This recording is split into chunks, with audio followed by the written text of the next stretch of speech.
Hey everybody, Dr. Ennis here to discuss breast implant myths. There's certainly lots of questions that get asked that really don't have a lot of science behind them. So here comes some of the most common questions we hear. Breast implants need to be replaced every 10 years? Not true. The old breast implants, especially Dow Corning implants from way back in the 1970s and 80s, had a very thin shell and leaked very frequently. The risk of those leaking went way up after 10 years. So most surgeons back then would recommend that you come in every 10 years and change the implants before they leak. All the new implants, all the new manufacturers have lifetime warranties on them. Now, lifetime's a long time, but realistically, 15 to 20 years is probably a more reasonable expectation. Breast augmentation prevent breastfeeding? Not true. So you have to look at two things. One's the position of the implant, the second is the incision. So as long as the implant's behind the muscle, it's really not even touching your breast tissue. It's not going to affect breastfeeding at all. Second thing you look at is incision site. So there's three: the periareolar or around the nipple, the inframammary under the breast, or through the underarm.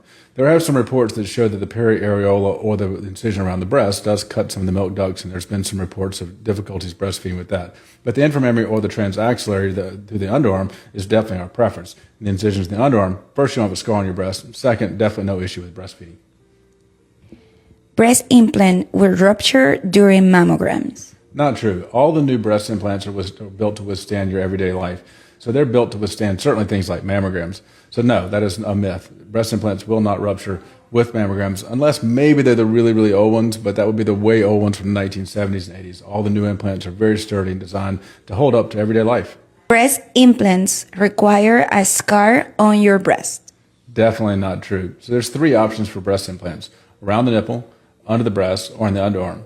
Personal preference to the underarm, that way there's not a scar on the breast. Lots of surgeons will tell you many, many reasons not to do that way because they don't know how to do it. The incision under the nipple, incision under the breast is a much easier way to access the breast, but it leaves a scar. So incision in the underarm is definitely the way to go in my book because there's no scar on your breast. Easy to do, done over 6,000 of them now, so not a problem. Breast augmentation is an extremely painful procedure.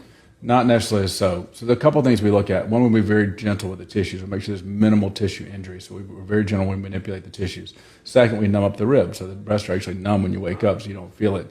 Third of all, we use multiple different kind of pain medications to block the perception of pain in your brain. There's several different ways your brain perceives pain. We want to block all those. Fourth, we got to get you moving early. Just like a hard workout, we want your arms up, moving and stretching. If you don't stretch after a hard workout, you're going to be stiff and tight. Same here. We want to get you up, moving fast. So doing all those things makes it a very tolerable procedure.